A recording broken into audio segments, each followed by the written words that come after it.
వినోద్ ఏం చేస్తున్నావు? చాక్లెట్ తింటున్నా పిన్ని. నీకేం కావాలి పిన్ని? పద, మన గార్డెన్లో సబ్జా గింజలు ఉన్నాయి కదా, అవి తీసుకొని తాగుదాం. పద పద పిన్ని.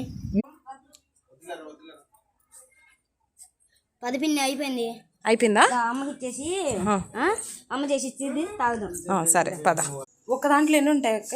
ఒక దాంట్లో 5 సారేసి ఉంటాయి. ఇది సౌజన్య. సరే, ఇవన్నీ నానబెట్టి మాకు ఇవ్వు, మేము తాగుతాం. సరే తాగుదాం.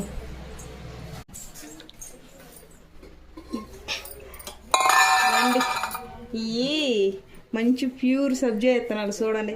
ఇవి నాటి కొట్లో కాదు. ఇగో ఇవి తాగితే ఆరోగ్యం కూడా చాలా బాగుంటది. ఇదిగో ఇట్లా వస్తాయి. తులసిలోంచి తీసిన సబ్జా విత్తనాలు సూజీ. తాగి టేస్ట్ ఎట్లా ఉన్నాయి చెప్పు. సూపర్ ఉంది పిన్ని. సూపర్ ఉందా? నచ్చితే like and share, subscribe. Bye.